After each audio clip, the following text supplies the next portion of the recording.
The silence in that Pentagon briefing room was so thick you could cut it with a knife. 200 of the nation's highest-ranking officials, defense contractors, and military families sat frozen as General Patricia Hawthorne, 4 stars gleaming on her shoulders, stared directly at me and spoke 3 words that would shatter everything my family believed about their failure of a daughter. Before we jump back in, tell us where you're tuning in from, and if this story touches you, make sure you're subscribed, because tomorrow I've saved something extra special for you. But I'm getting ahead of myself. Let me take you back to where this all began, because the woman sitting in that room receiving the highest honor our military can bestow wasn't supposed to exist, at least not according to my sister. My name is Commander Elena Vasquez, and for 32 years I've been living with a lie that nearly destroyed me. The lie that I was worthless. The lie that I'd never amount to anything. The lie that choosing the Navy over my family's expectations made me a disgrace to the Vasquez name. The cameras were rolling that day in the Pentagon, broadcasting live to millions of Americans who had no idea they were about to witness the most shocking military recognition ceremony in decades. None of the distinguished guests in that room knew the real story behind the woman in dress whites sitting in the front row. They didn't know about the family who had written her off as a lost cause. They didn't know about the sister who had spent 15 years telling anyone who would listen that Elena Vasquez was a failure, who had thrown her life away on some misguided military fantasy. They were about to find out. You see, 3 days before that ceremony, my family had no idea I even existed in the military's eyes. As far as they were concerned, I was just another enlisted sailor wasting her life on some floating tin can in the middle of nowhere. My sister Carmen had made sure of that narrative. She'd convinced our parents, our extended family, even our childhood friends back in Riverside Heights that I was nothing more than a bitter disappointment who had abandoned my responsibilities to chase some juvenile dream of playing soldier. Carmen had always been the golden child. Valedictorian at prestigious Crescent Valley High School, full scholarship to Northwestern University, MBA from Wharton, and by age 28, she was already a vice president at Montgomery & Associates, one of Chicago's most elite investment firms. She lived in a penthouse overlooking Lake Michigan, drove a BMW that cost more than most people's houses, and had never let me forget that while she was building an empire, I was playing sailor and wasting my potential.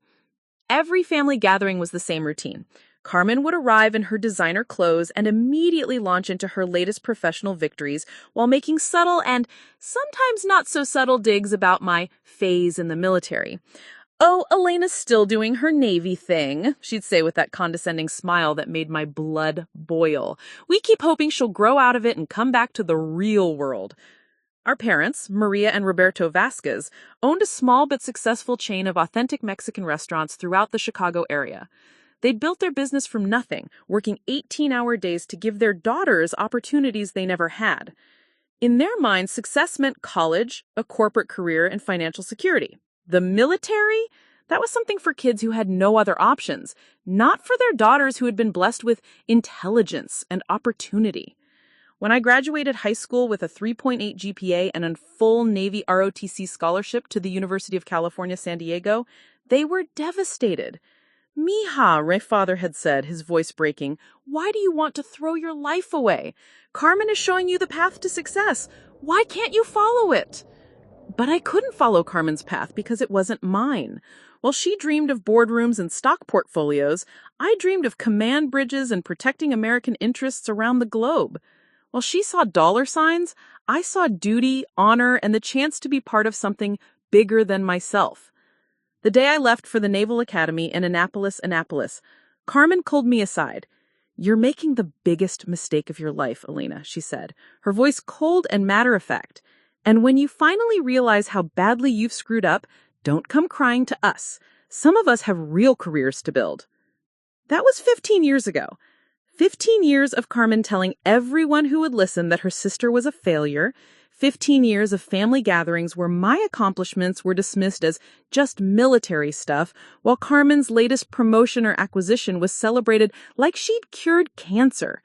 15 years of Christmas cards addressed only to the Vasquez family that somehow never included the daughters serving her country in hostile waters around the world. What they didn't know, what Carmen had made sure they would never know, was that while she was climbing corporate ladders, I was becoming one of the most decorated naval officers of my generation. While she was closing business deals, I was closing down terrorist operations that kept Americans safe in their beds at night. But none of that mattered to my family, because Carmen had painted me as a failure so thoroughly, so convincingly, that they stopped seeing me as anything else. Every letter I sent home went unanswered, every call was brief and uncomfortable, every attempt to share my achievements was met with polite disinterest, or worse, complete dismissal. By the time I made lieutenant commander and was selected for the Naval War College, I had stopped trying to prove myself to them.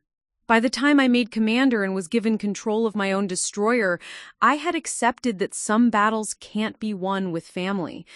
By the time I was selected for the Navy's most classified Special Operations Unit, I had learned to find my worth in the respect of my fellow officers and the knowledge that my work mattered, even if my family would never see it.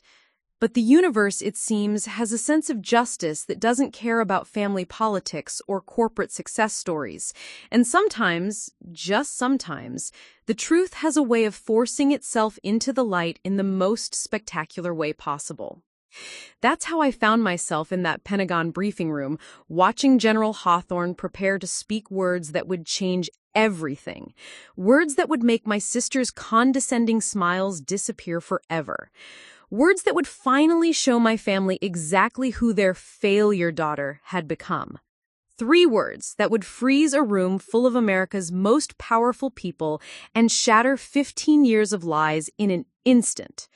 But to understand the full impact of that moment, you need to know exactly how far I'd fallen in my family's eyes and exactly how high I'd actually risen while they weren't looking. The story of Commander Elena Vasquez was about to be told in full, whether my family was ready to hear it or not. Preparing and narrating this story took us a lot of time, so if you are enjoying it, subscribe to our channel. It means a lot to us. Now back to the story. The rejection started long before I ever put on a uniform. It began the day I told my family I wanted to serve my country instead of serving their vision of success. I was 17, sitting around our kitchen table in our modest 2-story house in Riverside Heights, the smell of my mother's famous pozole filling the air.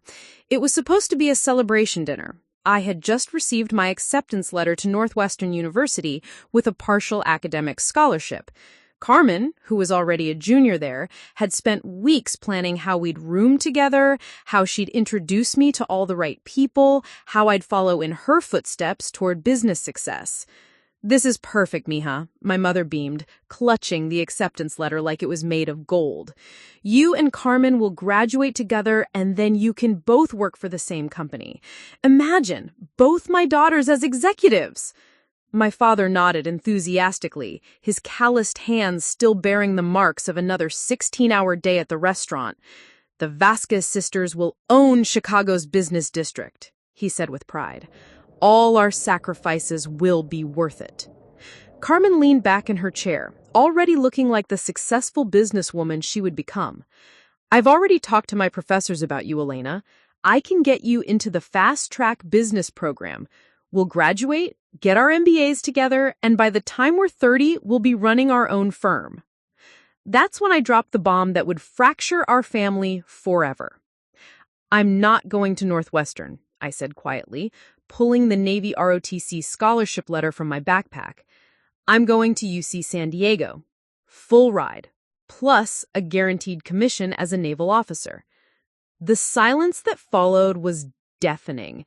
My mother's fork clattered to her plate. My father's face went pale. Carmen stared at me like I had just announced I was joining a cult. "What?" Carmen's voice was barely a whisper. "Elena, what are you talking about?" I took a deep breath, knowing there was no turning back. "I've been accepted to the Naval Academy Prep Program at UC San Diego.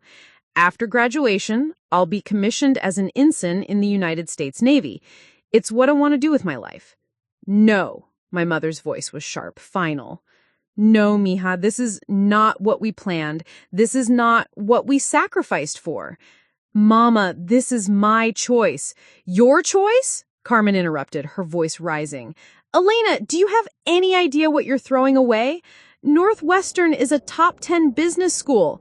I'm offering you connections that people would kill for. And you want to, what, play soldier? It's not playing, Carmen. It's serving my country. It's meaningful work. Meaningful? Carmen laughed, but there was no humor in it. Elena, you're 17 years old. You don't know what meaningful is. Meaningful is building generational wealth. Meaningful is lifting our family up. Meaningful is making sure Mama and Papa can retire in comfort. My father finally found his voice. Elena, I left everything in Mexico so you could have opportunities I never had. The military, that's for people who have no other choice. You have choices. You have a brilliant mind. Why would you waste it? I'm not wasting it, Papa. The Navy needs intelligent officers. I can make a real difference. You can make a real difference in a boardroom. Carmen slammed her hand on the table. Elena, listen to me. I've been at Northwestern for 3 years. I've seen what success looks like. I know people who graduate and start at 6-figure salaries. I know people who become millionaires before they're 30. That's your future if you just stop this ridiculous military fantasy. It's not a fantasy, I shot back, finally losing my patience. This is my dream, Carmen. Not everyone wants your life. Your life? Carmen's eyes flashed with hurt and anger. My life that pays for half of Papa's restaurant expansion. My life that's going to put both our parents in a beautiful retirement home someday. My life that opens doors you can't even imagine. Elena, you're being selfish. That word, selfish, hit me like a physical blow. Because in that moment, I realized they didn't see my desire to serve as noble or patriotic. They saw it as abandonment. My mother started crying.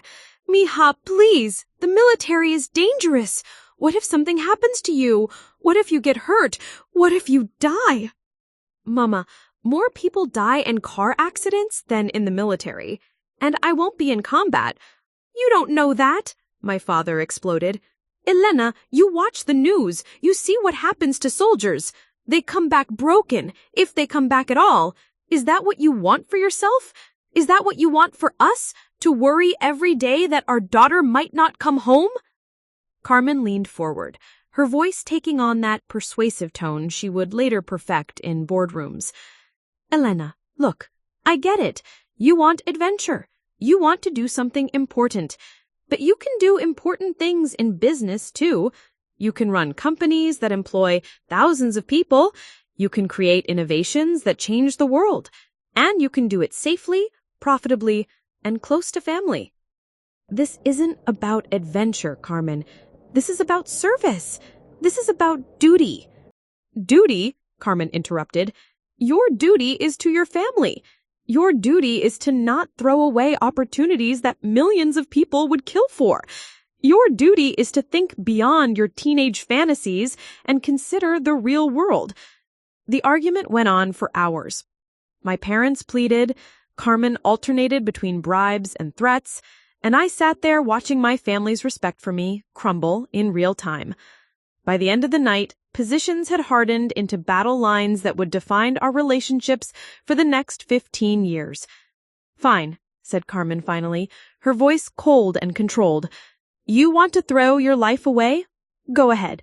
But don't expect us to pretend it's noble when you realize you've made the biggest mistake of your life. Elena, my mother said through her tears, you'll always be my daughter, but I cannot support this decision.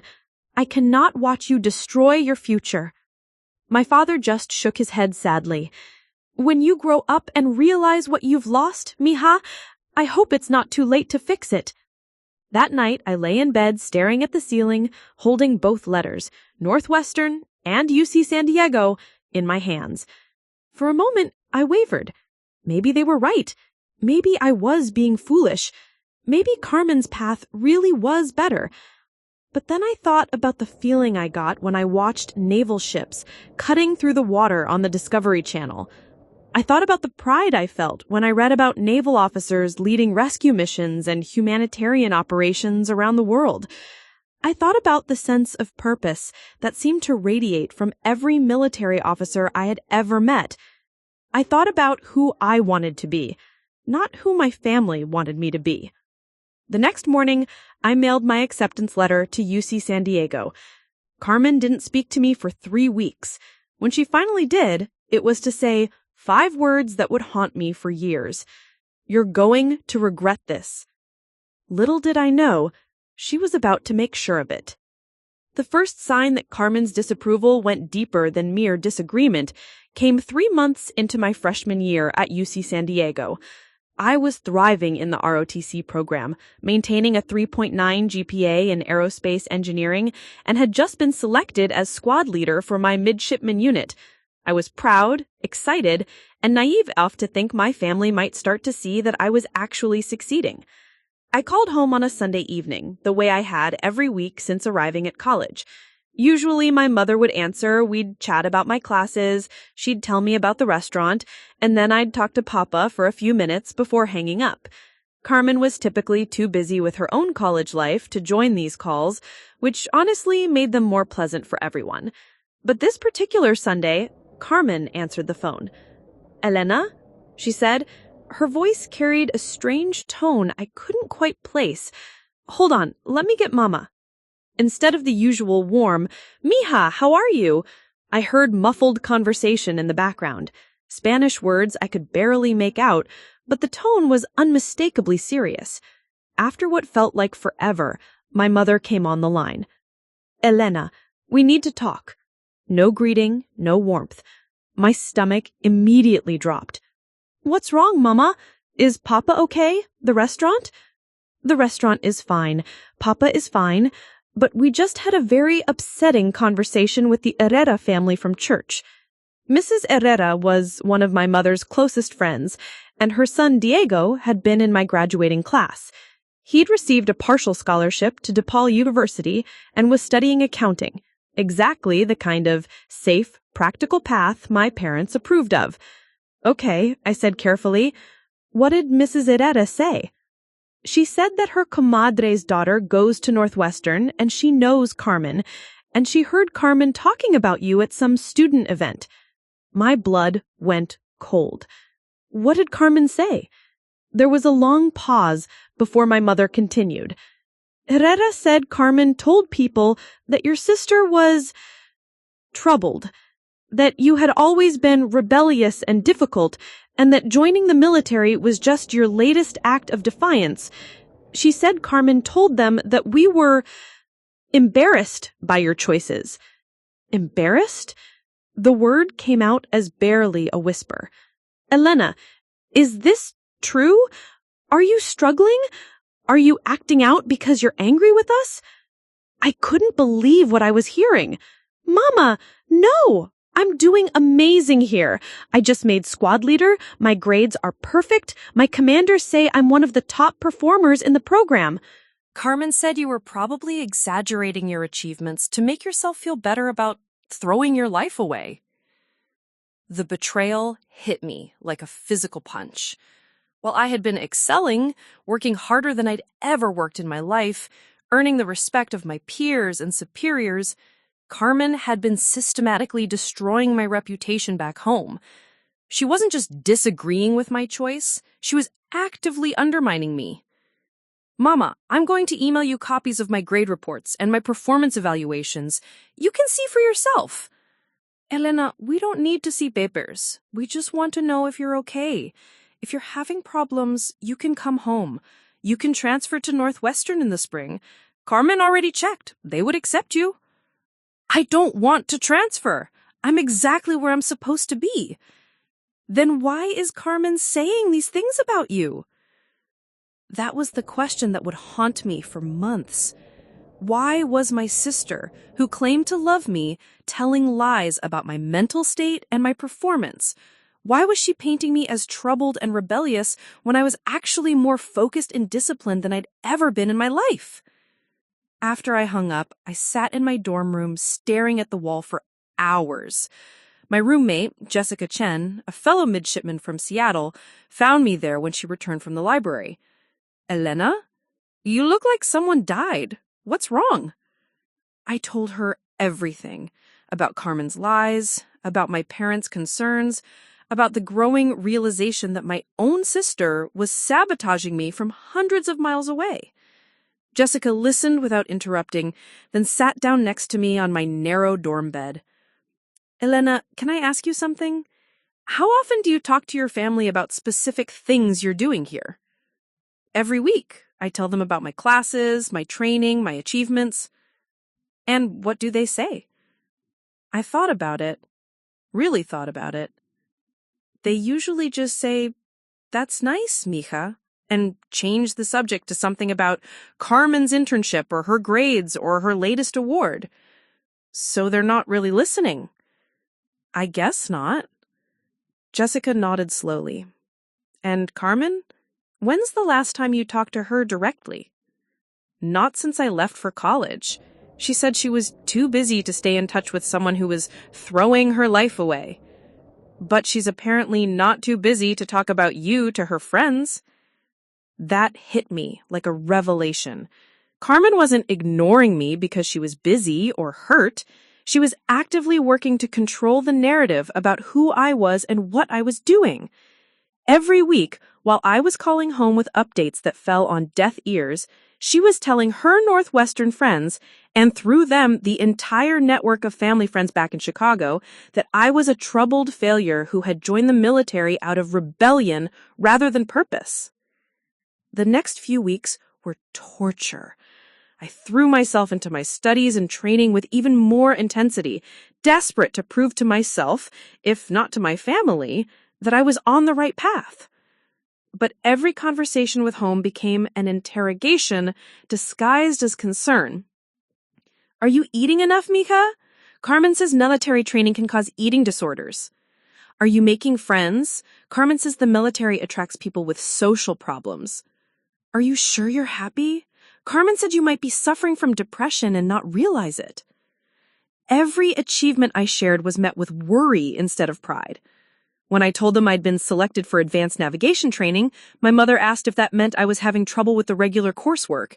When I mentioned that I'd been chosen to represent our unit at a regional leadership conference, my father wondered if I was becoming too aggressive and competitive. But the breaking point came during Christmas break.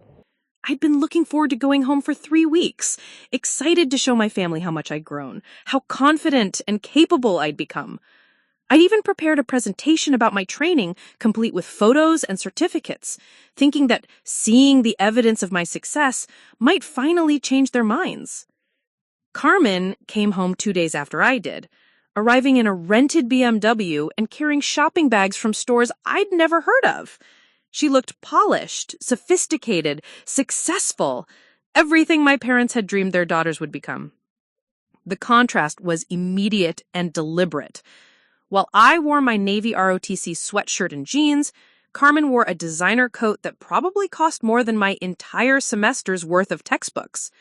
While I talked about leadership principles and military ethics, Carmen casually mentioned her internship at Goldman Sachs and the partner who'd already hinted at a full-time offer after graduation. But what really hurt was watching my parents' faces during our conversations.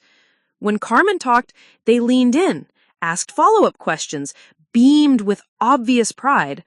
When I spoke about my training or my plans for summer cruise deployment, they listened politely but distantly, as if I were describing a hobby rather than a career. On my last night home, I overheard a conversation that shattered any remaining illusions I had about my family's support. I was coming downstairs to get some water when I heard voices in the kitchen. My parents and Carmen were sitting around the same table where I had announced my decision to join the Navy just 6 months earlier. She seems different, more serious, less warm. That's what the military does to people, Mama. It strips away their personality and turns them into robots. Elena was used to be creative and fun. Now all she talks about is chain of command and duty and honor. It's like she's been brainwashed. Do you think she's happy? Carmen paused for a long moment.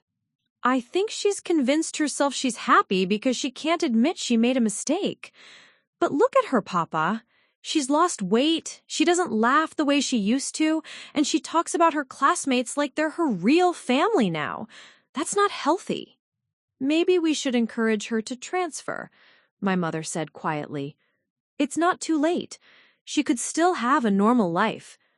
I've already planted that seed, Carmen said. I've been telling people at Northwestern about her situation, and several professors have said they'd be willing to help her transition into their programs. We just need to be patient and supportive while she figures out that this military phase isn't working. I stood on those stairs, listening to my sister calmly discuss her campaign to convince everyone, including our parents, that I was unhappy, unhealthy, and making a terrible mistake. She turned my mother's natural worry into a weapon, used my father's love against me, and positioned herself as the wise older sister trying to save her deluded younger sibling. But what terrified me most was that part of me wondered if she was right. Was I really happy? Or was I just too proud to admit I'd made a mistake? Was I changing in ways that were making me less lovable, less human? I went back to San Diego after winter break with a heavy heart and a growing realization that this wasn't just about different career paths. This was about Carmen's need to be the only successful daughter, the only one worthy of our parents' pride and investment. She wasn't just opposing my choice, she was systematically working to ensure that I would fail, or at least that everyone would believe I was failing, whether I actually was or not. What I didn't know yet was how far she was willing to go to make that happen. The evidence of my systematic erasure from the family narrative became undeniable during my junior year at UC San Diego. It started with something that should have been a moment of celebration, but instead became the most painful revelation of my young adult life. I had just been selected as the Midshipman Battalion Commander for the entire UC San Diego NROTC unit, the highest position a midshipman could achieve, essentially making me the student leader of over 200 future naval officers. It was an unprecedented honor for a junior, and one that virtually guaranteed my selection for nuclear submarine training after graduation. My commanding officer, Captain Morrison, called it the most significant achievement by a midshipman in this unit's 40-year history. I was bursting with pride and excitement as I called home to share the news. For once, surely my family would have to acknowledge that I wasn't just succeeding, I was excelling beyond anything Carmen had achieved at Northwestern. "Mama, I have incredible news," I said when she answered the phone. "I've been selected as battalion commander for the entire ROTC unit. Captain Morrison says it's the highest honor they can give to a midshipman, and it means—" "That's nice, mija. Listen, I need to tell you about Carmen's latest accomplishment. She just got selected for a summer internship at Goldman Sachs in New York. Can you imagine? Goldman Sachs. She'll be working with millionaires and billionaires." I felt my excitement deflate like a punctured balloon. "Mama, did you hear what I said? I'm the commander of 200 future officers. This is a really big deal." Yes, that's very nice. But Elena, you need to understand. Carmen's internship could lead to a job offer worth more money than most people make in 5 years. This is real success, the kind that builds generational wealth. After I hung up, I sat in stunned silence. Then I did something I hadn't done in months.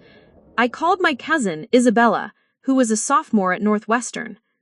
Isabella and I had been close growing up, and she was one of the few family members who had seemed genuinely interested in my military career. "Isabella, it's Elena. Can you talk?" "Elena!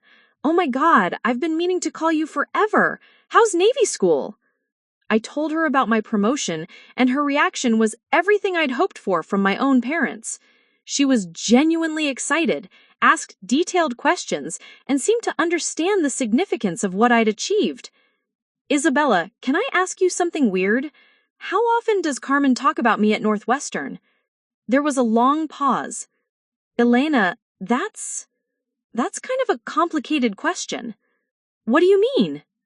"Well, I've heard Carmen mention you a few times to her friends, but the way she talks about you, it doesn't match what you're telling me about your achievements."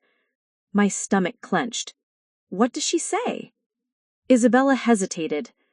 Elena, I don't want to hurt your feelings, but Carmen tells people that you joined the military because you couldn't handle the academic pressure of a real university. She says you were always the troubled sister who needed structure and discipline because you couldn't self-motivate like she could. She says, what? And, Elena, there's something else. You know how every year the Latino Student Association does that newsletter showcasing successful students and their families? The one they send to all the families in the Chicago Latino community? Yeah, I remember. Mama always saved those newsletters. Well, Carmen's been featured in it every year since she started at Northwestern. They always do a section about family background and siblings. And Elena, she's never mentioned you. Not once. The newsletter describes her as the elder daughter of successful Chicago restaurateurs, as if she's an only child. The words hit me like a physical blow. Carmen wasn't just minimizing my achievements or portraying me as troubled. She was literally erasing me from her public narrative, presenting herself as an only child to the very community where our parents had raised us. Isabella, are you sure about this? Maybe they just didn't have space to mention siblings. Elena, I'm looking at this year's newsletter right now. Maria Gonzalez's entry mentions her 3 brothers. David Restrepo's mentions his twin sister.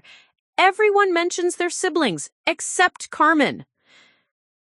After that conversation, I became obsessed with finding evidence of how completely I'd been erased from Carmen's version of our family story. I started searching social media, looking at Carmen's carefully curated Instagram and Facebook profiles. What I found was devastating in its thoroughness. Carmen's social media presence was a masterclass in personal branding, professional headshots, photos from networking events, images of her with Northwestern's business school professors and fellow students. She posted regularly about her academic achievements, her internship interviews, her involvement in student government. And in 3 years of social media activity, there wasn't a single photo that included me. Not one. I scrolled through hundreds of posts looking for any acknowledgement of my existence. There were plenty of photos with our parents. Carmen hugging Mama at her Northwestern graduation ceremony. Carmen and Papa cutting the ribbon at the restaurant's newest location. Carmen with our extended family at various celebrations. But it was as if I had never been born. The most painful discovery came when I found Carmen's 21st birthday celebration. Our entire extended family had gathered at the restaurant for a huge party. I remembered this day clearly because I had been unable to attend. I was in the middle of summer training exercises at Camp Pendleton. I'd called Carmen that morning to wish her happy birthday and had promised to make it up to her when I came home for Christmas. Carmen had posted a dozen photos from the party. Our aunts and uncles, our cousins, our grandparents, family friends. Everyone was there, smiling and celebrating. The caption read, "Feeling so grateful for all the love from my amazing family. So blessed to have such incredible support as I start my final year at Northwestern. Hashtag family first, hashtag blessed, hashtag Northwestern." I stared at those photos for an hour, looking for any sign that I had been missed, any indication that my absence had been noted or regretted. Instead, I found something much worse. In one of the photos, you could clearly see the restaurant's family wall, a collection of framed photos showcasing 3 generations of Vasquez family milestones. There was Papa and Mama's wedding photo, pictures from each restaurant opening, Carmen's high school graduation, her Northwestern acceptance, various family celebrations. And there, in the background of Carmen's birthday photo, I could see a faded rectangle on the wall where a frame had obviously been removed. I knew exactly which photo had been there. My high school graduation picture, the one where I was wearing my ROTC honor cord and holding my Naval Academy appointment letter. Carmen hadn't just failed to mention my absence from her birthday party, she had actively participated in the removal of my image from the family's public display. But the most damning evidence came when I found Carmen's LinkedIn profile. Professional networking sites are supposed to showcase your entire background, including personal details that humanize you to potential employers and connections. Carmen's profile was comprehensive: detailed education history, extensive volunteer work, leadership positions, awards, and honors. In the personal section, where most people mention family members as sources of inspiration or support, Carmen had written, eldest daughter of immigrant entrepreneurs who built a successful restaurant chain from nothing, inspired by my parents' work ethic and determination to create opportunities for the next generation. Eldest daughter. Not older daughter, eldest daughter. The terminology you use when you're the firstborn or when you're an only child. I screenshot every piece of evidence, creating a digital folder that I would later call my erasure file. Photos, social media posts, newsletter excerpts, LinkedIn profiles, a comprehensive documentation of how systematically and thoroughly Carmen had written me out of the Vasquez family story. But what hurt most wasn't just the erasure itself. It was the realization that this had required active effort and coordination. Carmen hadn't simply forgotten to mention me or accidentally left me out of photos. She had made deliberate choices over and over again to present herself as an only child. She had convinced our parents to remove my photos from the restaurant's family wall. She had crafted a personal brand that required my complete absence to maintain its narrative coherence. She had found the perfect solution to the problem of having a sister who had chosen a different path. She had simply made that sister disappear. The devastating discovery that would change everything came during my senior year, just 3 months before graduation and commissioning. I had been selected for the Naval Nuclear Submarine Program, an honor reserved for only the top 1% of naval officers, and had received orders to report to Nuclear Power School in Charleston, South Carolina, immediately after graduation. I was flying higher than I'd ever been in my life. My grades were perfect, my fitness scores were off the charts, and my commanding officer spoke about me in terms usually reserved for future admirals. Captain Morrison had even mentioned that my performance was being tracked by Navy personnel in Washington, D.C., something that virtually never happened for new ensigns.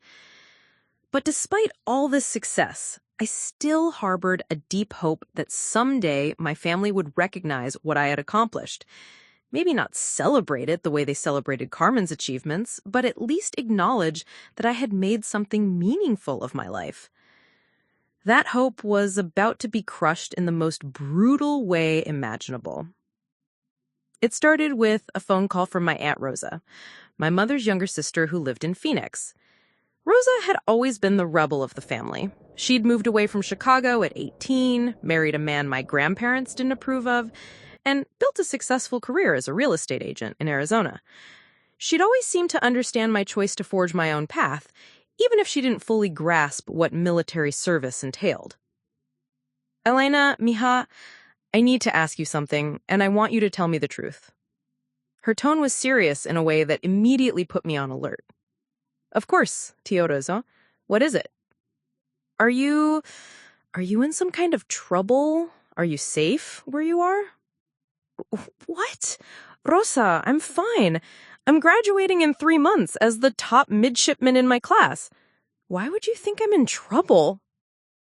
There was a long pause.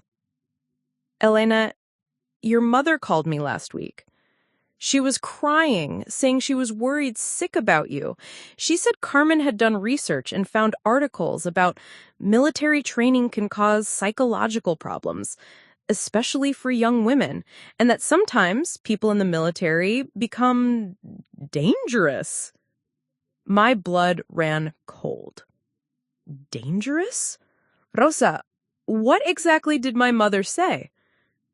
She said Carmen had done research and found articles about PTSD and military suicides, and Elena, she asked me if I thought we should stage some kind of intervention to get you out of the Navy before you hurt yourself or someone else. I had to sit down. Rosa, I'm not in combat. I'm in college, taking engineering classes and leadership training. I've never been in a dangerous situation. I've never even fired a weapon outside of controlled training exercises. That's what I thought, but Elena, your mother was so upset. She said Carmen had shown her statistics about military personnel, and she was convinced that you were hiding your problems from the family because you were ashamed or because the military had trained you to be secretive.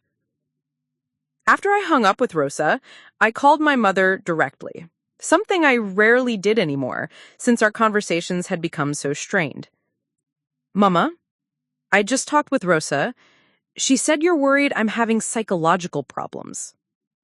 Elena, we're just concerned about you. Carmen has been doing research and found some very troubling information about what military training does to young people, especially women. What kind of research, Mama? She found articles about military suicides, about PTSD, and domestic violence rates among military families. Elena, these statistics are terrifying. Did you know that military personnel are more likely to suffer from depression and anxiety than civilians? I closed my eyes, feeling a familiar rage building in my chest. Mama, those statistics are about combat veterans, people who've been in war zones. I'm in college. I'm studying engineering classes and leadership training. I've never been in combat. But Carmen says the training itself is designed to break down your personality and rebuild you as a weapon. She says that's why you seem so different when you come home, so cold and distant.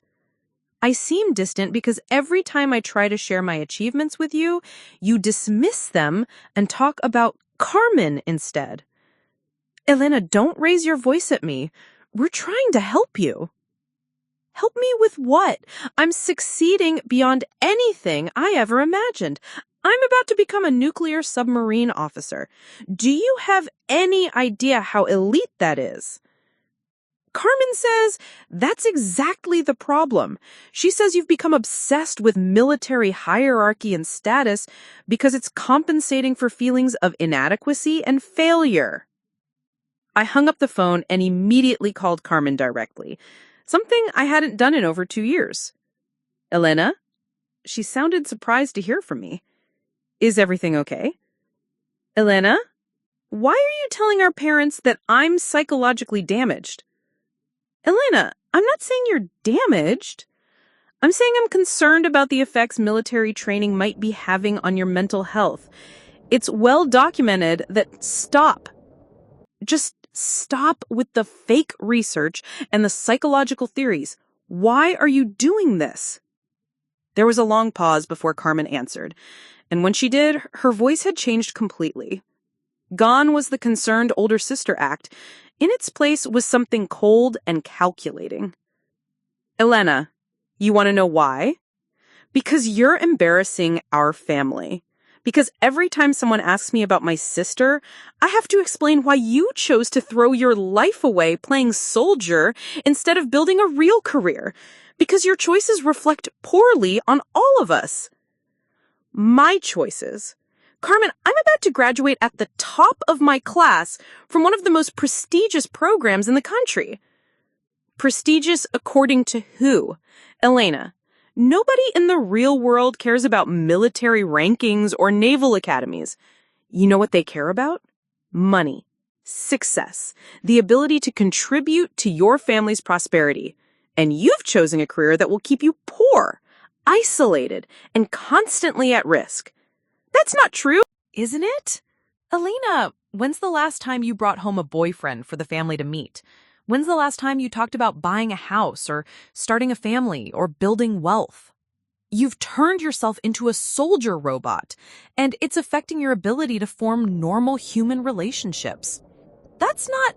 And now, you're about to disappear onto some submarine for months at a time, and we'll have to explain to everyone why the Vasquez family has a daughter who's basically become a nomadic military loner instead of a productive member of society. The cruelty in her voice was breathtaking. This wasn't concern or even misguided love. This was calculated character assassination. Carmen, why do you hate me so much? I don't hate you, Elena. I pity you. And I'm trying to protect our parents from having to watch their daughter destroy her life because she's too proud to admit she made a mistake. So you've been systematically convincing them that I'm mentally unstable? I've been educating them about the real psychological costs of military service so they can make informed decisions about how to help you when you finally realize you need help. And what about erasing me from your social media? What about telling people you're an only child? Is that also helping me? Another long pause. Elena, my professional network doesn't need to know about family complications. My career depends on presenting a clear, focused image of success and stability. Family complications? Is that what I am? You're my sister, and I love you, but I'm not going to let your choices damage my reputation or our family's reputation any more than they already have. There it was, the truth, finally spoken out loud. I wasn't Carmen's troubled sister who needed help. I was a liability to be managed, a complication to be hidden, an embarrassment to be explained away. But what happened next would reveal just how far Carmen was willing to go to protect her reputation. Elena, I need you to know that I've already talked to Mama and Papa about staging an intervention when you come home for Christmas. We want to convince you to seek therapy and consider transitioning out of the military before you do something you can't take back. An intervention? Carmen, I'm 3 months away from becoming one of the most elite officers in the Navy. And I'm 3 months away from graduating magna cum laude from Northwestern with a job offer from Goldman Sachs. One of us is building a future, Elena. The other is playing dress-up with toy boats. I hung up the phone and sat in my dorm room shaking with rage and disbelief.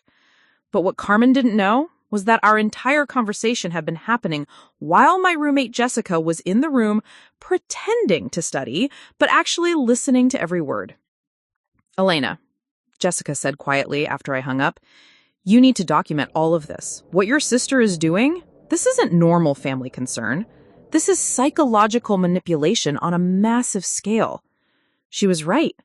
Carmen wasn't just disagreeing with my career choice or even trying to protect our parents from worry. She was conducting a systematic campaign to convince everyone who mattered that I was mentally unstable, professionally unsuccessful, and personally dangerous. And she was planning an intervention designed to force me out of the career I loved just months before I achieved everything I had worked for. But what Carmen had miscalculated was that by revealing her true intentions, she had given me something I'd never had before. Clarity about who she really was and what she was really trying to do. The question now was what I was going to do about it. The moment I decided to take control of my narrative came exactly 72 hours after Carmen's devastating phone call. I had spent 3 sleepless nights wrestling with the decision that would either save my career or permanently destroy my relationship with my family. By Thursday morning, sitting in the campus chapel at 0600 hours while the rest of UC San Diego slept, I knew what I had to do.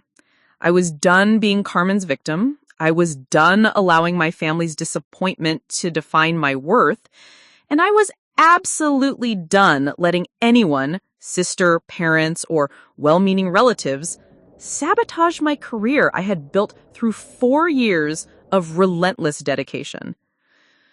My first call was to Captain Morrison. I had never used his open door policy for personal matters, but this situation had evolved beyond personal. Carmen's intervention plan could potentially impact my security clearance, my fitness for submarine duty, and my entire naval career. Sir, I need to discuss a family situation that may affect my fitness reports and security status, I said when he answered his phone at 0630 hours. Vasquez, this is highly unusual. Can it wait until normal office hours? Sir, with respect, I don't think it can. I have reason to believe that members of my family are planning to make false claims about my mental health in order to pressure me to leave the Navy. There was a long pause. Report to my office immediately. Captain Morrison was a 25-year veteran who had commanded nuclear submarines in both the Atlantic and Pacific fleets. He was known for his directness, his intolerance for drama, and his absolute commitment to his midshipmen's success. I had never seen him show emotion beyond professional satisfaction or disappointment.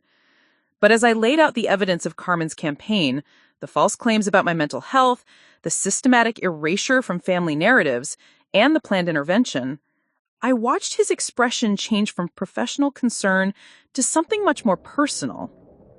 "Midshipman Vasquez," he said when I finished my report, "in 25 years of naval service, I have never heard of more calculated attempt to destroy a promising officer's career from within their own family." Sir, I need your advice on how to proceed. The intervention is planned for Christmas break, which is in 8 weeks. If I don't go home, it will be seen as proof that I'm unstable. If I do go home, I'll be walking into an ambush designed to make me quit the Navy. Captain Morrison leaned back in his chair, studying me with the same intensity he used to evaluate combat scenarios. "Vasquez, what do you want to do?"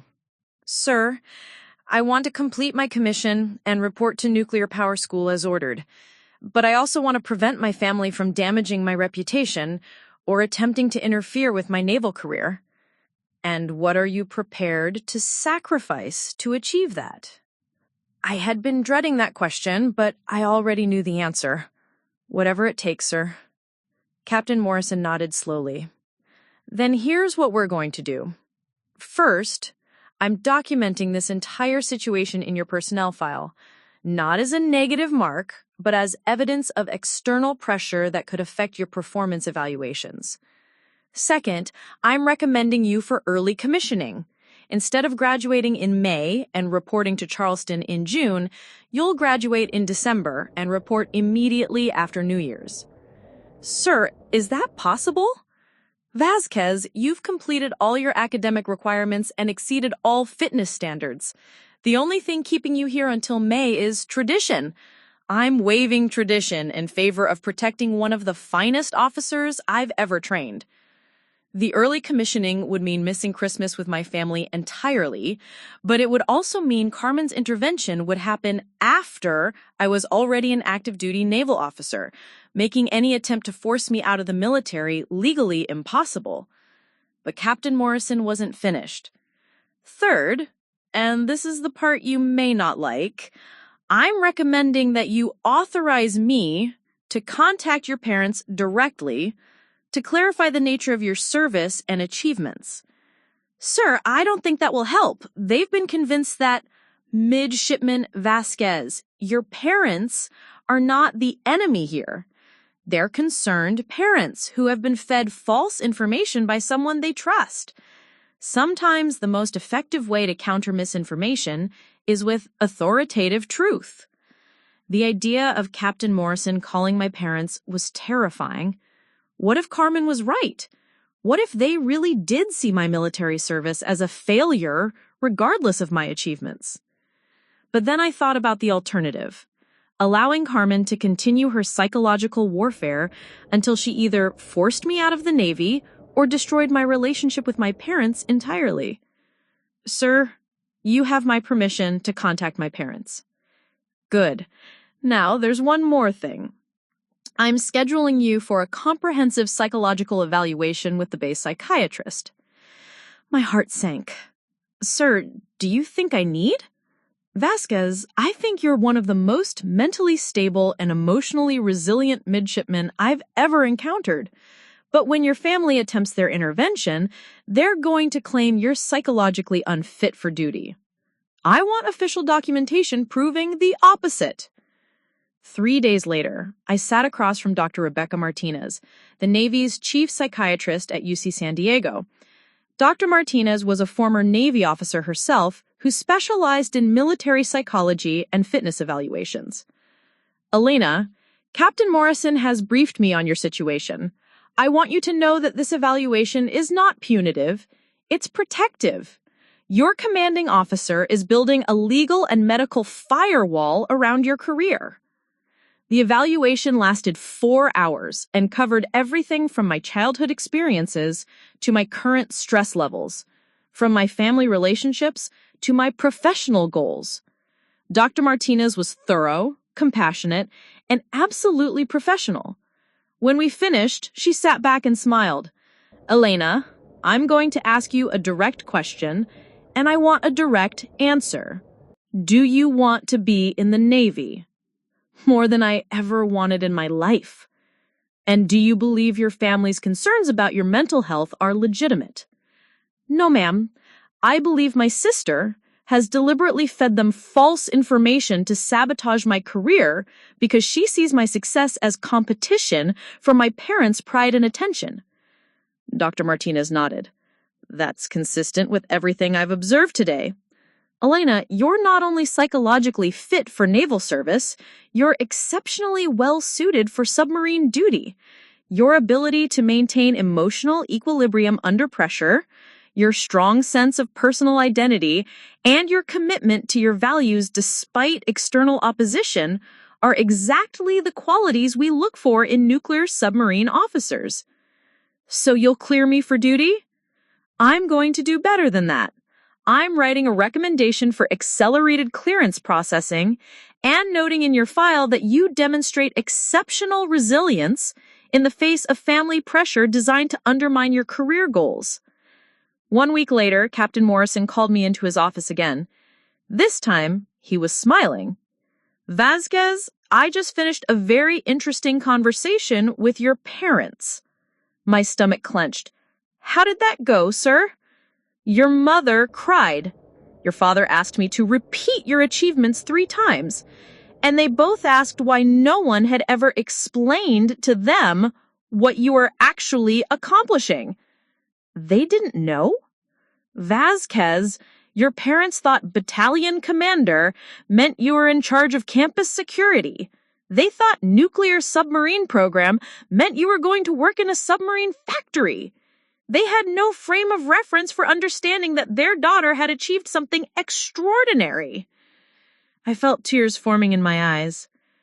Did you tell them about Carmen's intervention, Clan? Captain Morrison's expression hardened. I explained that certain family members had been providing them with inaccurate information about military service and your psychological fitness. I suggested they might want to reconsider any plans to pressure you to leave the Navy, given that you're about to become one of the youngest nuclear submarine officers in naval history. What did they say? Your father asked for my personal recommendation about whether they should be proud of you or worried about you. And what did you tell him? Captain Morrison stood up and walked around his desk until he was standing directly in front of me. Then he did something completely unprecedented. He saluted me. I told him that in 25 years of naval service, I have never been more proud to recommend an officer for promotion and advanced training. I told him that his daughter represents the absolute best of what the United States Navy aspires to produce. And I told him that if he ever doubted her again, he could call me personally, and I would be happy to educate him about exactly what kind of woman he raised. For the first time in 4 years, I felt like my family might finally understand who I had become. But more importantly, I had learned something about myself. I was strong enough to fight for my own future, even if it meant fighting the people I loved most. Carmen's intervention would still happen. She had invested too much in her narrative to abandon it now, but when it did happen, I would be ready for her. And I would not be going alone. The 2 weeks following Captain Morrison's conversation with my parents were the strangest of my entire naval career. I found myself in an emotional limbo, no longer the victim of Carmen's manipulation, but not yet vindicated either. I had built my defenses, secured my career, and prepared for battle. But now I had to wait and see if the war would actually come. My parents had called twice since Captain Morrison's intervention, and both conversations had been awkward, tentative affairs that felt like diplomatic negotiations between former enemies trying to establish peaceful relations. They asked careful questions about my training, my achievements, my future plans, questions that revealed just how completely they had misunderstood my life for the past 4 years. Elena, when Captain Morrison said you were selected for nuclear submarine duty, what does that actually mean? My mother had asked during our second conversation. It means I'll be one of about 30 officers who operate the most advanced submarines in the world, Mama. These are billion-dollar vessels that carry nuclear weapons and conduct classified missions for national security. And you'll be in charge of nuclear weapons? Potentially, yes, if I'm selected for weapons officer training. There had been a long pause before my mother spoke again. Mija, I think we need to have a very long conversation when you come home. But I wasn't going home. Not for Christmas, not for the intervention Carmen had planned, not until I was commissioned and safely beyond the reach of family pressure. Instead, I would spend the holidays alone on campus, completing my final requirements and preparing for early graduation. It was during this strange period of isolation that I began to truly process what had happened to me. Not just Carmen's betrayal, but the deeper implications of 4 years spent trying to earn love and respect from people who had already decided I was worthless. I started taking long runs along the San Diego coastline, often at dawn when the campus was empty and the ocean reflected the pale morning light like polished steel. It was during these runs that I began to understand something fundamental about my relationship with my family. I had been fighting for their approval so desperately that I had never stopped to ask whether their approval was worth having.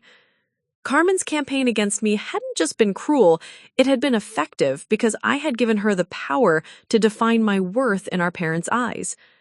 Every phone call home, every attempt to share my achievements, every desperate effort to prove I had made the right choice had actually reinforced the narrative that I needed their validation to feel successful. But the truth was, I didn't need their validation. I never had. I was excelling in one of the most demanding military programs in the world. My commanding officer spoke about me in terms usually reserved for future flag officers. My peers respected me, my subordinates trusted me, and my superiors had fast-tracked me for the most elite training the Navy offered. I had built a life of purpose, achievement, and honor. Everything I had dreamed of when I first decided to serve my country. Why had I been so desperate for approval from people who had never understood what I was trying to accomplish? The answer came to me during a particularly long run along the cliffs overlooking the Pacific. I had been so focused on proving Carmen wrong that I had never fully appreciated being right.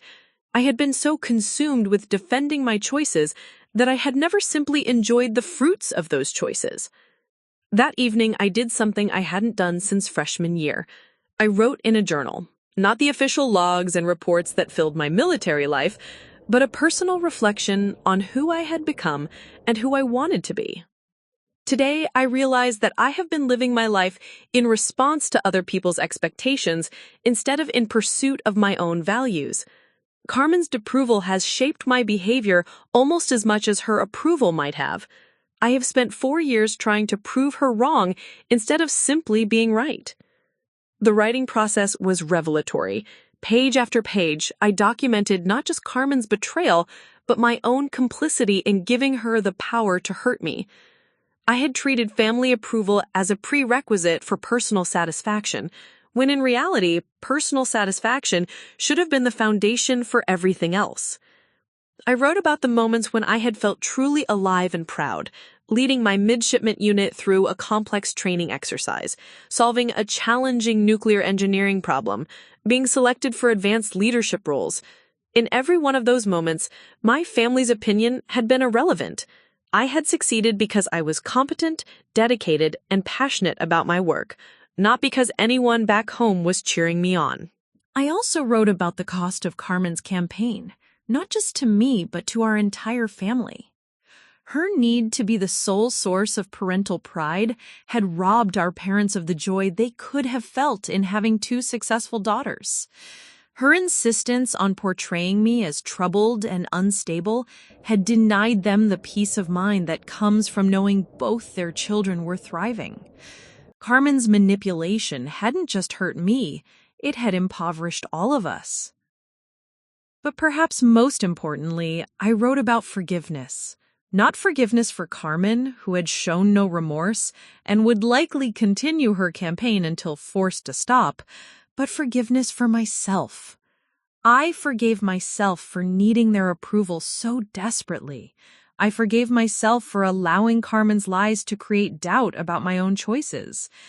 I forgave myself for the years I had spent apologizing for being exactly who I was meant to be. 1 week before my early graduation ceremony, I received an unexpected visitor. Dr. Martinez knocked on my dorm room door at 1900 hours, carrying a manila folder and wearing civilian clothes. "Elena, I hope you don't mind the informal visit. I wanted to discuss your psychological evaluation results privately, away from the official channels." We sat in the small common area of my dorm building, and Dr. Martinez opened her folder to reveal a comprehensive report that would become part of my permanent naval record.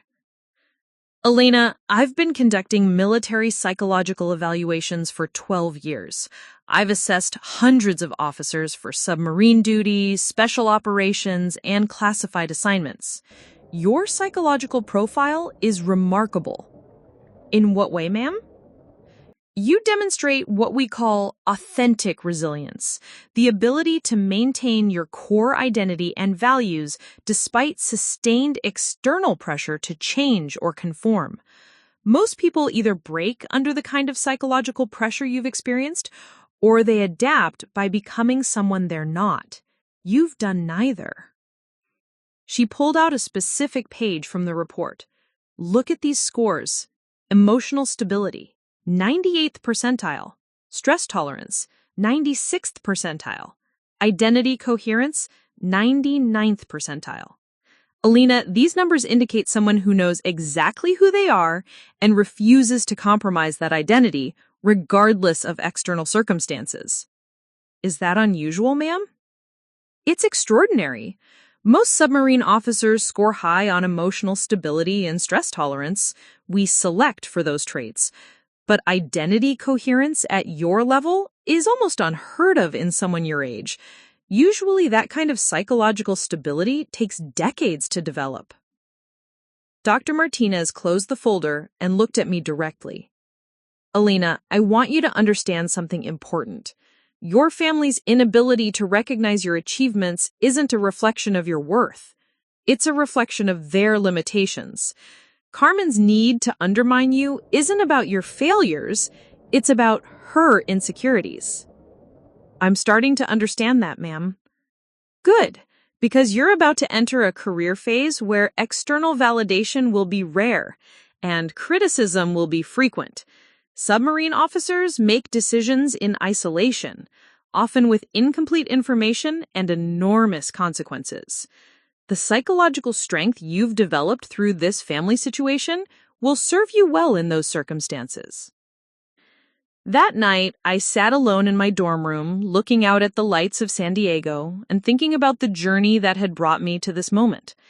In 72 hours, I would graduate as the top midshipman in my class.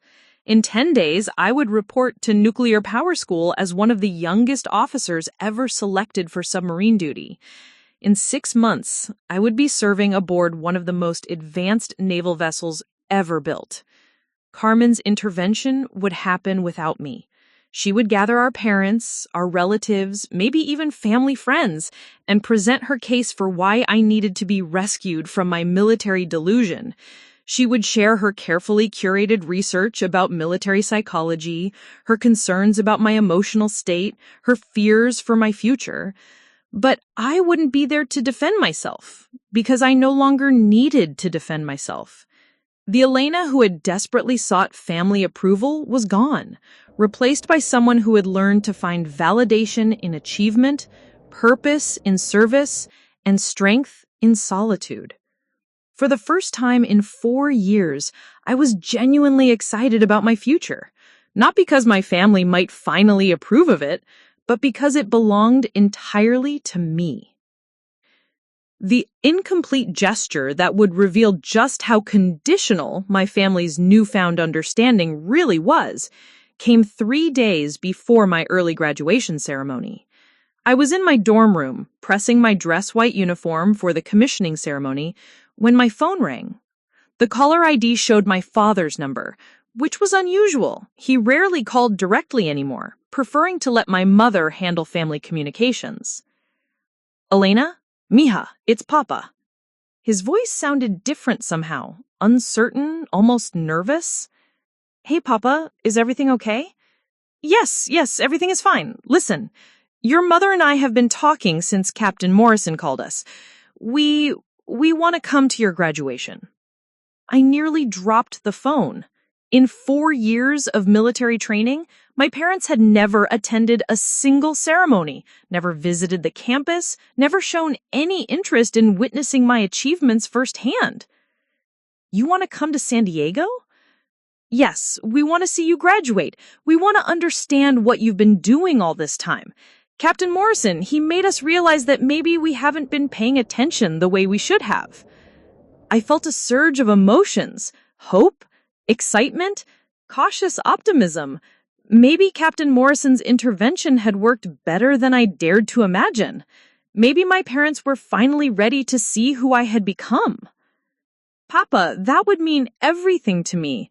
The ceremony is this Saturday at 1400 hours, 2 p.m. I can email you all the details about parking and—" "Wait, Elena, there's something else we need to discuss." The tone shift was subtle but instantaneous. Here comes the condition, the limitation, the strings attached to their gesture of support.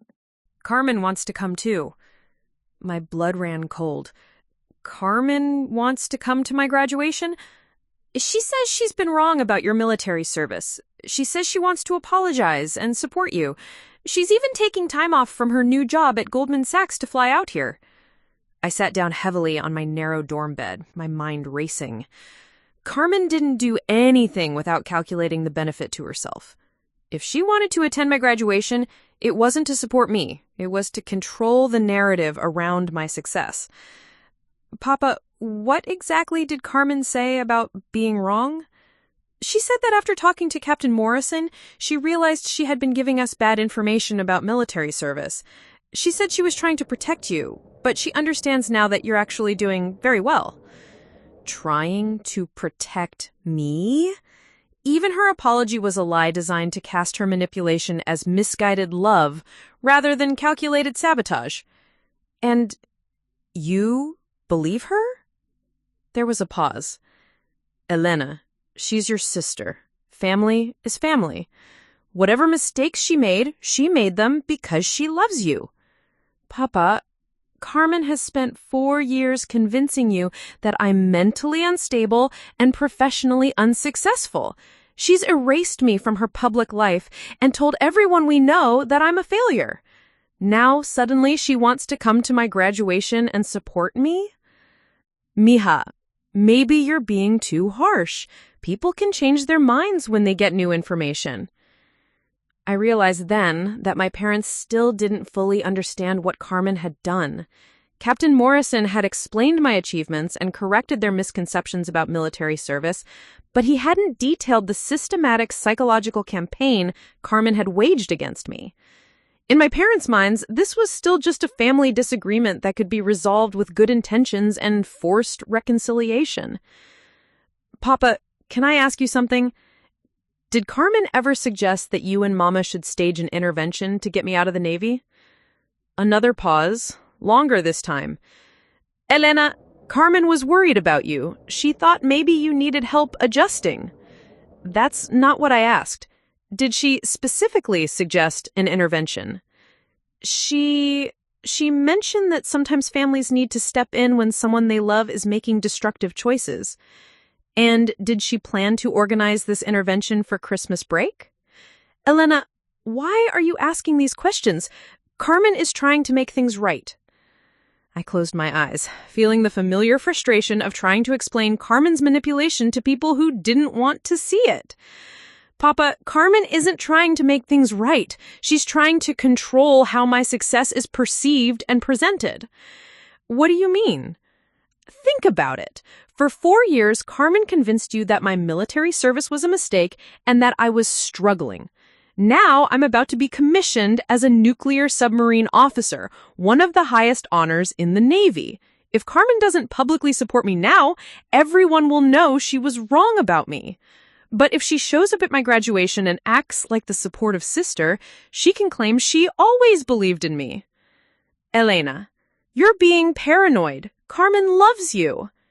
That word, paranoid, stopped me cold. It was the exact language Carmen had been using to describe me to our parents for years.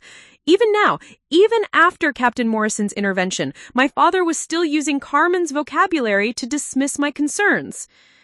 Papa, if Carmen really wants to support me, why didn't she call me directly to apologize? Why didn't she ask my permission before planning to attend my graduation? Why are you calling to tell me she's coming instead of her calling to ask if she can come?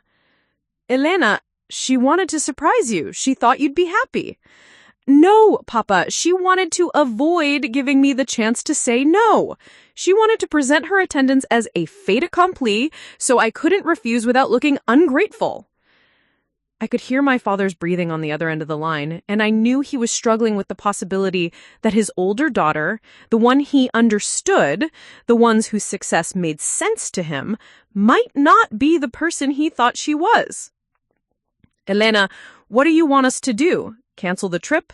Tell Carmen she can't come? This was the test, I realized. This was Carmen's masterstroke.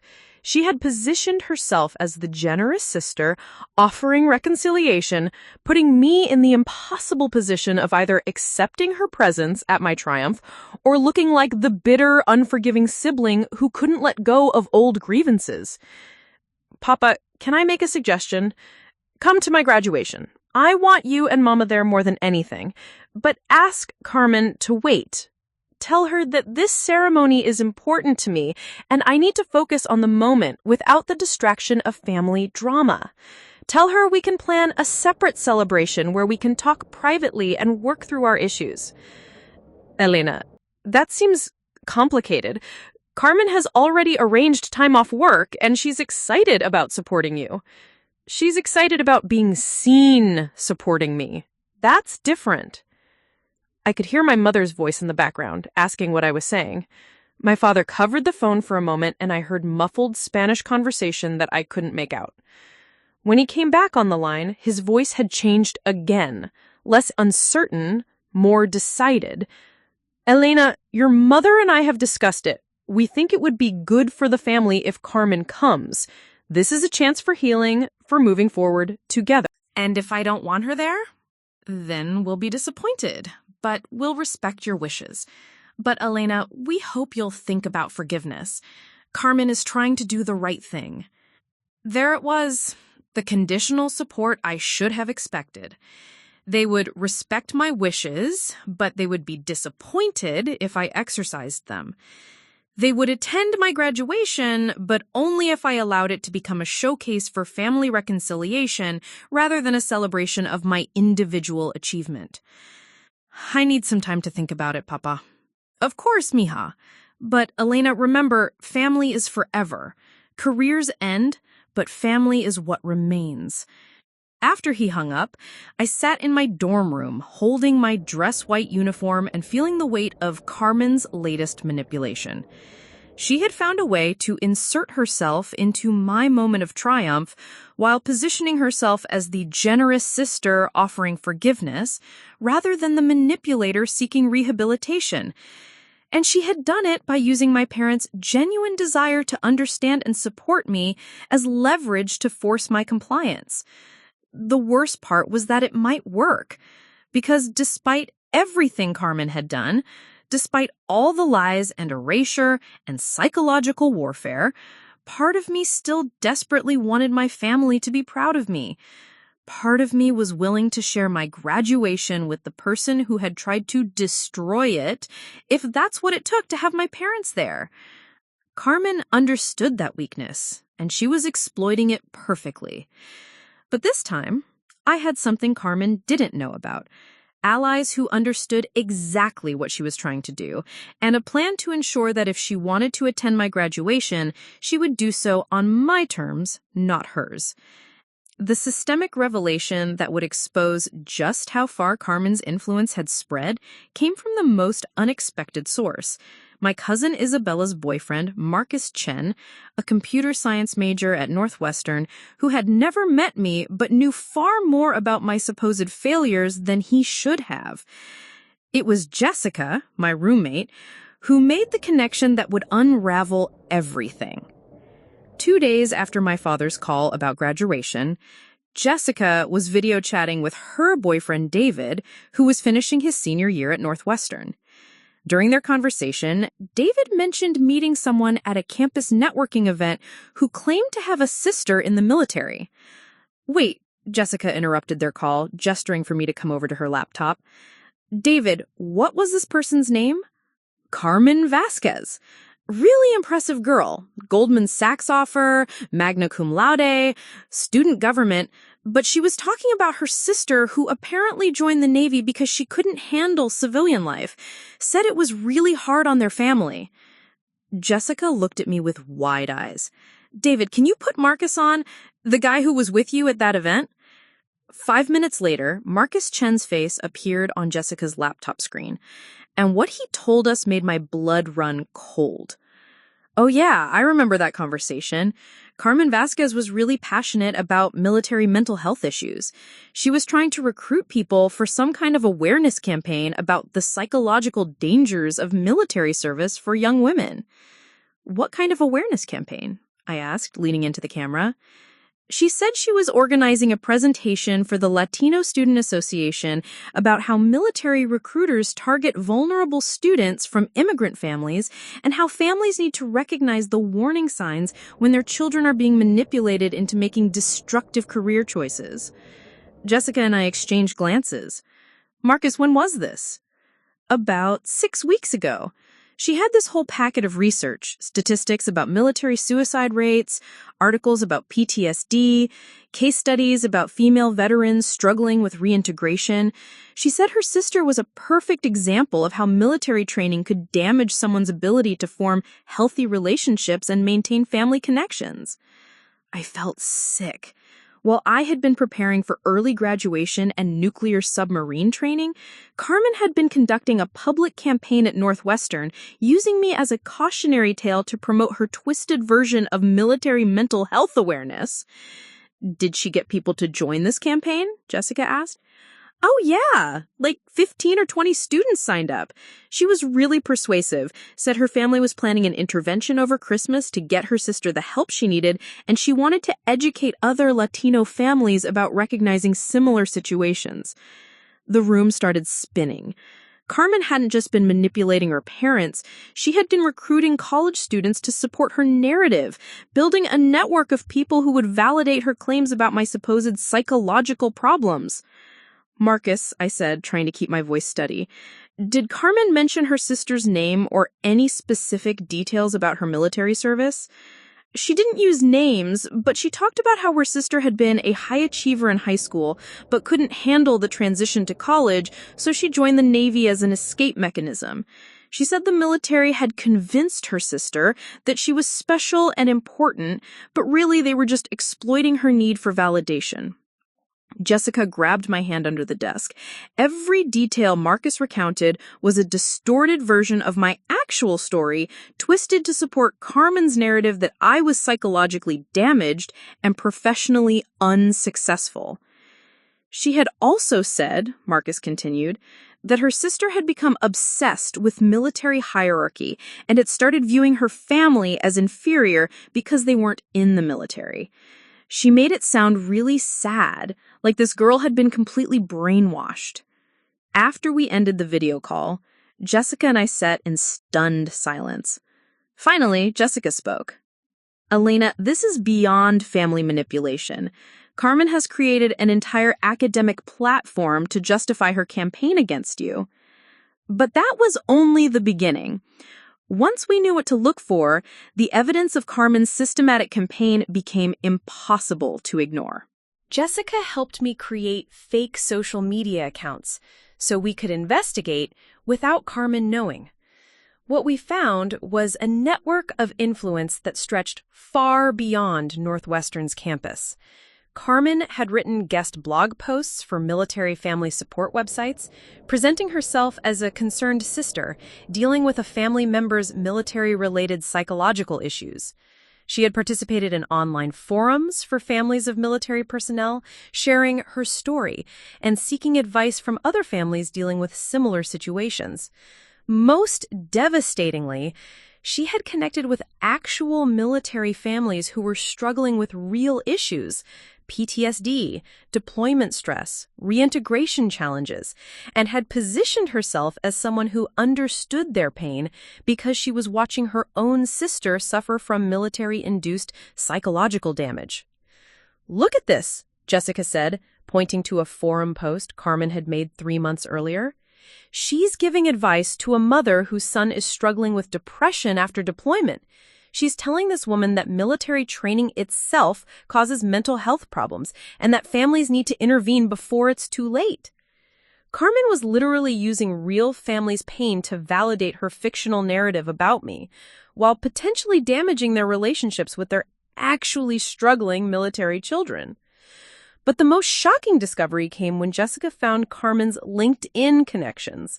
Through her military family advocacy work, Carmen had connected with social workers, military chaplains, veterans affairs counselors, and even some active duty military personnel who worked in family support services.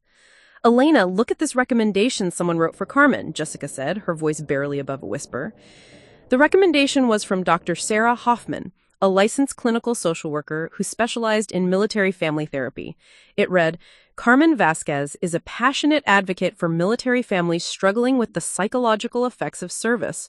Her personal experience with a family member's military-related mental health challenges has given her unique insight into the resources and interventions that can help families navigate these difficult situations. I highly recommend her volunteer work with our military family support programs." Carmen had parlayed her lies about me into professional networking opportunities and volunteer positions that enhanced her resume while spreading her false narrative to people who worked with actual military families in crisis. "This is insane," I said, staring at the screen. "She's not just lying about me, she's using those lies to build professional relationships and potentially influence how other families interact with their military children." Jessica was quiet for a long moment. Then she pulled up another page. "Elena, there's something else. Look at this." She had found Carmen's graduate school application essays, which she had posted on a Northwestern student blog as examples of successful business school applications. In her personal statement for her MBA program, Carmen had written, "My commitment to business excellence stems from my desire to provide stability and success that can help families like mine navigate challenging circumstances. My sister's struggles with military service have taught me the importance of having family members who can provide financial and emotional support when traditional career paths don't work out. I plan to use my business degree to create generational wealth that can serve as a safety net for family members who make unconventional choices." Even in her graduate school applications, Carmen had presented me as a struggling family member who needed her financial support and stability. She had turned my supposed failures into evidence of her own maturity and family responsibility. But what made the systematic campaign even sinister was how Carmen had insulated herself from any potential consequences. By presenting herself as a concerned sister rather than a critic, by focusing on mental health awareness rather than direct attacks, by connecting with legitimate military support organizations, she had created a network of people who would defend her if anyone questioned her motives. If I tried to expose Carmen's lies, I would be fighting not just her, but a network of well-meaning professionals and volunteers who believed they were supporting a loving sister trying to help her struggling military sibling. Carmen had weaponized compassion itself. The final piece of evidence came when Jessica found Carmen's private Facebook group called Supporting Our Struggling Service Members, where Carmen was listed as a founding member and frequent contributor. The group description read, "A safe space for families dealing with the mental health challenges that can arise from military service. Share resources, support each other, and learn how to help our loved ones heal." Carmen had created an entire community of people who believed in her fictional version of my story. If I tried to tell the truth about my success and her manipulation, I would be accused of attacking a support network for military families in crisis. She hadn't just erased me from her personal narrative, she had made my erasure a public service. The scope and sophistication of Carmen's campaign was breathtaking. But as I stared at the evidence Jessica and I had compiled, I realized something important. Carmen's network of allies was built on lies, while mine was built on truth. And truth, I was about to learn, has a power that no amount of manipulation can ultimately overcome. 6 months after that Pentagon ceremony, I stood in the control room of the USS Seawolf 1,000 feet beneath the Pacific Ocean, watching my sonar technician track what appeared to be an unmarked submarine in restricted international waters. As the ship's nuclear weapons officer, I was responsible for decisions that could affect global security, commanding a crew of 68 sailors who trusted my judgment with their lives. "Contact, bearing 270, range approximately 12,000 yards, Captain," Petty Officer Williams reported. "Recommend we maintain current depth and course while gathering additional intelligence. The contact's signature suggests a diesel-electric submarine, possibly attempting reconnaissance of our patrol route. Concur, Lieutenant Commander Vasquez. Execute passive tracking protocol." Lieutenant Commander, I had been promoted ahead of schedule after leading a classified mission that neutralized a significant threat to American shipping lanes. The 3 words General Hawthorne had spoken at the Pentagon, "our finest officer," had opened doors I never could have imagined. But it wasn't the professional success that filled me with quiet satisfaction as I worked in the submarine's blue-lit control room. It was the knowledge that I had built something meaningful from the wreckage of my family's rejection. 3 weeks after my Pentagon recognition, I had received an unexpected email from Dr. Sarah Hoffman, the clinical social worker who had written Carmen's LinkedIn recommendation. She had seen the news coverage of my ceremony and wanted to understand how the struggling military sister Carmen had described for years had actually been a decorated naval officer. "Ms. Vasquez," she had written, "I believe I may have been given incorrect information about your military service and mental health. Could we speak privately? I'm concerned that I may have inadvertently supported harmful misinformation." That conversation had led to others. Marcus Chen from Northwestern reached out to apologize for participating in Carmen's awareness campaign. Several members of Carmen's military family support group contacted me after learning that the case study they had been discussing was fabricated. But rather than using these revelations to destroy Carmen's reputation, I had done something different, something that surprised even me. I had started the Vasquez Foundation for Military Family Education. Working with Dr. Hoffman and other legitimate military family support professionals, we created evidence-based resources for families trying to understand military careers. We developed workshops for Latino families specifically, addressing the cultural barriers that could create misunderstanding about military service. We established scholarship programs for military children pursuing higher education. Most importantly, we created a platform for honest conversation about the real challenges military families face: deployment stress, reintegration difficulties, career transitions, without stigmatizing military service itself. Carmen's network of concerned supporters became our first volunteers, eager to channel their genuine desire to help military families into constructive rather than destructive efforts. The foundation had grown beyond anything I had imagined. We now operated in 12 states, had helped over 300 military families, and had been recognized by the Department of Defense as a model program for civilian-military community relations. But the most meaningful moment had come 8 months after the Pentagon ceremony, when my parents called to tell me they had attended one of our foundation workshops in Chicago. "Mija," my mother had said, her voice thick with emotion. "We spent 3 hours learning about what you actually do in the Navy. Why didn't we ever ask these questions before?" "Because you were getting your information from someone who wanted you to be afraid instead of proud," I had answered gently. My father had taken the phone then. "Elena, we want to make something clear. We're not just proud of your military service. We're proud of how you've turned our family's mistakes into something that helps other families avoid the same mistakes." That phone call had marked the beginning of a new relationship with my parents, one based on understanding rather than expectation, respect rather than approval. Carmen and I had never directly confronted each other about her campaign.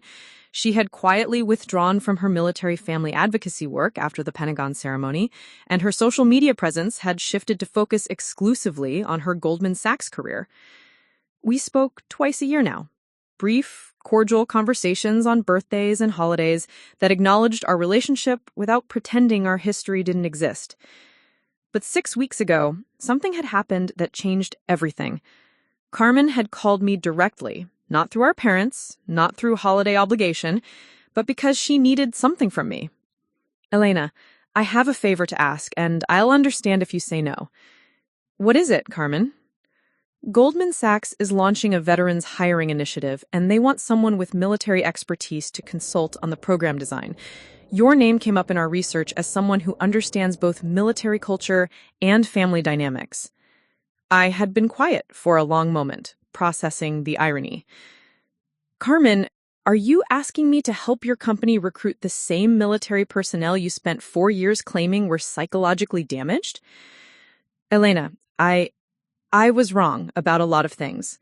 I can't undo that, but I can try to do better now." It wasn't an apology exactly, but it was acknowledgement. Carmen needed my expertise, my reputation, my success, the same success she tried to destroy. "I'll consider it," I had said. "But if I do this, it's not for you. It's for the veterans who deserve better opportunities when they transition to civilian careers. I understand." 2 weeks later, I had presented Goldman Sachs Executive Committee with a comprehensive plan for veteran recruitment and retention. The program would become a model for Wall Street firms, creating pathways for military personnel to transition into financial careers while maintaining the leadership skills and ethical standards that made them valuable employees. Carmen had introduced me as one of the Navy's most accomplished officers and a leading expert on military family dynamics. No mention of psychological problems or family concerns, no reference to her years of advocacy work. Just professional recognition of my actual achievements. After the presentation, we had stood together in the Goldman Sachs elevator, descending 40 floors in silence. Finally, Carmen had spoken. "Elena, can I ask you something?" "Sure." "Do you ever wonder how different things would have been if I had supported you from the beginning instead of fighting you?" I had considered the question seriously before answering. "No, Carmen, I think things happened exactly the way they needed to happen." "What do you mean?" If you had supported me, I might never have learned to support myself. If our family had celebrated my achievements, I might never have learned to find satisfaction in the work itself, rather than the recognition.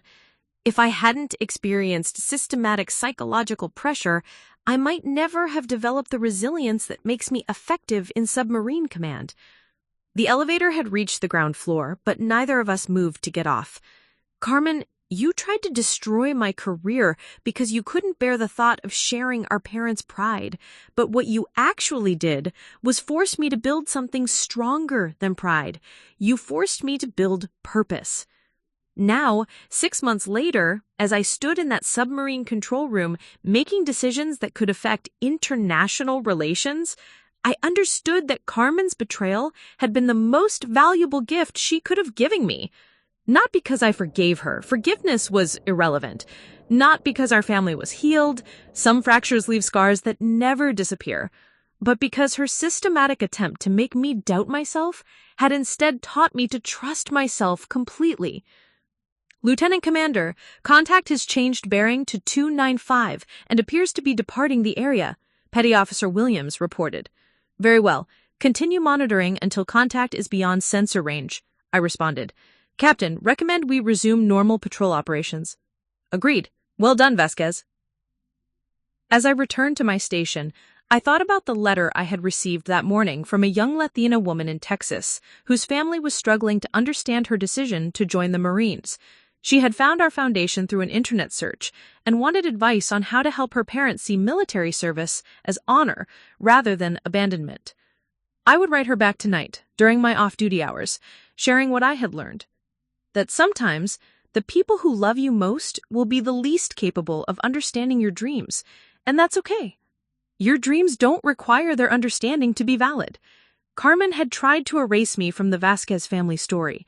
Instead, she had forced me to write a better story, one where worth was earned through service rather than inherited through approval, where strength was built through adversity rather than gifted through acceptance, where legacy was created through lifting others rather than climbing over them. The USS Seawolf continued its silent patrol through the dark Pacific waters, carrying its crew towards missions they couldn't discuss with their families, serving purposes that would never be publicly recognized, protecting a nation that would never know their names. It was exactly where I belonged. Up next, you've got 2 more standout stories right on your screen. If this one hits the mark, you won't want to pass these up. Just click and check them out. And don't forget to like, subscribe, and turn on the notification bell so you don't miss any upload from us.